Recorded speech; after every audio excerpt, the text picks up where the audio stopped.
kiosk continues to sink into the abyss. It's kind of crumpled, almost fetal position. The deeper it goes, the greater the pressure, darker, more reminiscent of a womb.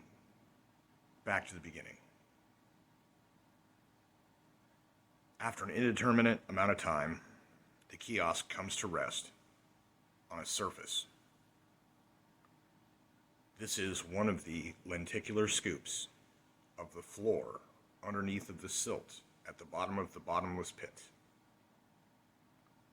From a previous excursion to the bottom, the way out. The scoop has a top surface feeling like shark skin, and the underneath, the part of the scoop that is composed of what is under the surface at the bottom of the bottomless pit resembles plum meat, like the fruit. The kiosk comes to rest on it. Its limbs hang off the edges, stares upward blankly. There is nothing to see. It is dark.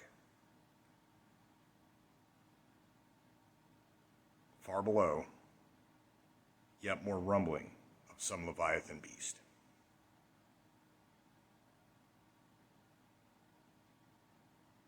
The passing of another creature whisks the kiosk off of its shelf and further down toward the bottom, eventually coming to rest on the bed of silt, which is not itself actually the bottom. And another wave passes by, the wake of some great being. And all of the silt is brushed away by the ebb and flow of a fully submerged, bottom of the abyss motion. The kiosk continues downward. There is no longer a fleshy bottom to the bottomless pit.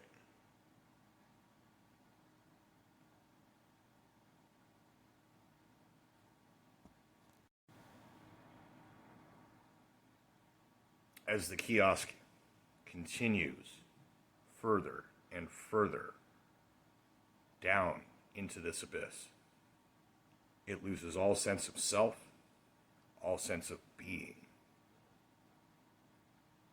And eventually, the sense of being reappears. The sense of isness. The kiosk is once more. And eventually, after a further indeterminate time of plummeting, it comes to the kiosk's awareness that the pressure and the darkness are not as they were.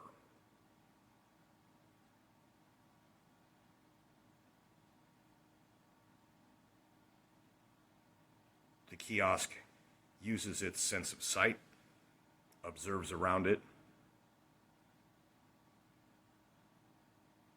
light, not darkness.